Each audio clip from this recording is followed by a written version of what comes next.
Anak-anak, coba perhatikan gambar berikut ini. Terdapat gambar sebuah rumah. Rumah itu terletak di pinggir pantai. Di sekitar rumah banyak tanaman dan banyak pepohonan yang terawat baik. Serta lingkungan dan halaman rumah pun tampak bersih. Menurutmu, apakah rumah tersebut tergolong sederhana? Ya, benar sekali. Yuk kita pelajari apa itu sederhana.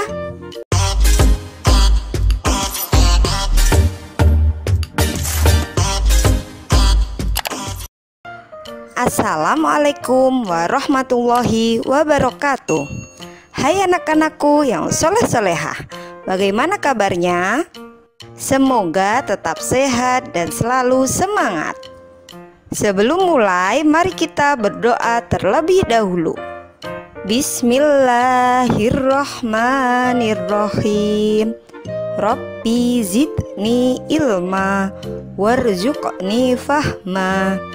Ya Allah, tambahkan ilmuku dan berilah aku pemahaman.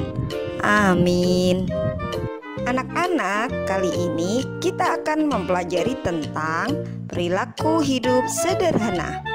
Setelah mempelajari materi ini, diharapkan kalian mampu memahami makna sederhana dalam kehidupan sehari-hari, serta kalian mampu mencontohkan sikap sederhana dalam kehidupan sehari-hari.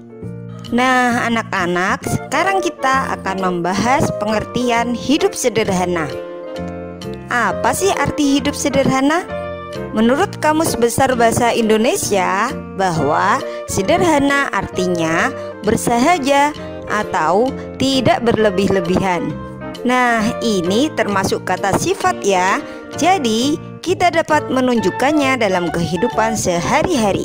Mari kita simak ayat berikut ini. Bismillahirrahmanirrahim.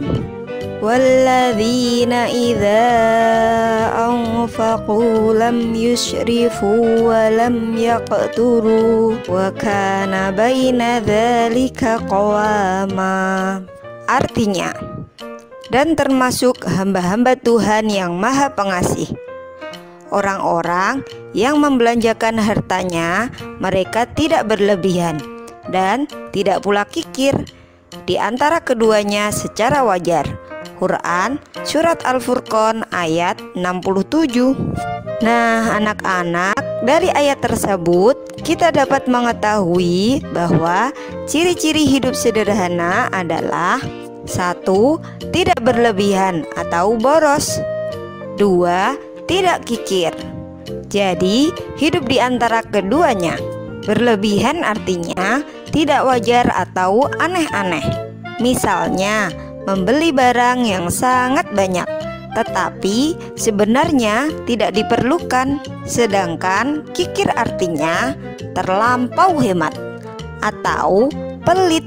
Nah, sekarang pertanyaannya adalah, apakah hidup sederhana haruslah miskin? Jawabannya adalah tidak. Hidup sederhana bukan berarti harus miskin atau harus tidak punya apa-apa. Justru kita harus bisa menjadi orang yang kaya agar bisa berbagi kepada orang lain dan bisa menabung. Kita bisa mencontoh hidup sederhana dari Nabi Muhammad SAW. Meskipun beliau seorang rasul dan pemimpin yang memiliki pengaruh dan kekuasaan, namun beliau selalu hidup sederhana, menghindari hidup mewah dan tidak boros. Menurut riwayat, Nabi Muhammad SAW selalu tidur beralaskan sehelai tikar. Dan kalau ia terbangun dari tidurnya, terlihat ada bekas tikar di pipinya. Subhanallah, begitu sederhananya kehidupan Nabi, tapi ia sangat mulia di hadapan Allah Subhanahu wa Ta'ala. Mampukah kita seperti Nabi? Insya Allah pasti mampu. Oleh karena itu, kita harus hidup sederhana, karena sebenarnya semua orang bisa hidup sederhana, tergantung pada kemauannya. mulailah dengan niat untuk hidup sederhana, karena hidup sederhana adalah perintah dari Allah Subhanahu wa Ta'ala. Dan mulailah dengan membiasakan contoh-contoh hidup sederhana sebagai berikut. Di antaranya, makan dan minum sederhana, tidak berlebihan dan tidak sedikit pula. Contohnya, saat makan bakso. Ayo, siapa yang suka makan bakso? Antara makan 2 mangkok atau seperempat mangkok. Yang dianggap sederhana dari itu adalah makan bakso yang 1 mangkok. Kemudian, contoh kedua adalah menggunakan uang jajan secukupnya, sesuai dengan kebutuhan, tidak berlebihan dan tidak kikir. Lalu, contoh ketiga adalah saat membeli pakaian, tidak harus mahal. Beli yang umum-umumnya saja, yang penting rapi dan sopan. Nah, sekarang apa sih manfaat atau keuntungan hidup sederhana? Pertama, orang yang hidup sederhana berarti telah mengamalkan ajaran agama atau perintah dari Allah, dan orang tersebut pasti mendapat banyak pahala. 2. Orang yang hidup sederhana berarti telah mampu melawan godaan setan yang mendorong hidup boros. 3. Orang yang hidup sederhana biasanya rendah hati dan disenangi banyak orang. 4. Orang yang hidup sederhana tidak akan ditimpa penyakit resah dan gelisah. Terakhir, orang yang hidup sederhana tidak akan pernah mengambil harta orang lain. Anak-anak, mari kita perhatikan percakapan dari Dedi dan Amir berikut ini. Mau kemana kamu, Dedi? Mau main game, Amir. Wah, banyak ya uangmu? Ya, biasalah, ada sisa uang jajan kemarin. Mengapa tidak kamu tabung, Amir? Aku tidak suka menabung. Iya loh, jadi kamu suka boros? Allah Subhanahu wa Ta'ala mengatakan boros itu saudara setan. Oh gitu ya. Kalau begitu aku tidak akan boros lagi. Aku akan menggunakan uang ini dengan menabung. Bismillahirrahmanirrahim. Innal mubaddirina kanu ikhwanas sayatin wa kana syaitanu lirabbihi kafura. Artinya, sesungguhnya pemboros-pemboros itu adalah saudara-saudara setan, dan setan adalah sangat ingkar kepada Tuhannya. Quran Surat Al-Isra ayat 27. Nah, anak-anak, dari ayat tersebut dijelaskan bahwa pemboros adalah saudara setan, sedangkan setan sangat ingkar kepada Allah.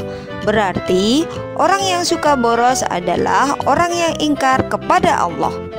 Ingkar artinya tidak menuruti perintah dari Allah Subhanahu wa Ta'ala. Mari kita hidup sederhana. Kalau hidup sederhana tidak dimulai dari sekarang, maka sikap boros itu akan terus berlanjut sampai tua. Bahayanya, kalau sikap boros itu suatu ketika tidak dapat terpenuhi, maka timbullah berbagai macam permasalahan seperti gelisah, marah-marah, dan mengambil barang orang lain dengan menghalalkan berbagai cara. Anak-anak, selanjutnya kita masuk pada kegiatan Ayo Berlatih. Tulislah surat Al-Furqan ayat 67 dan surat Al-Isra ayat 27 beserta artinya pada buku tulis kalian. Alhamdulillah, pembelajaran hari ini sudah selesai. Kita tutup dengan membaca doa ya. Subhanakallahumma wa bihamdika asyhadu an la ilaha illa anta astaghfiruka wa atubu ilaik. Assalamualaikum warahmatullahi wabarakatuh.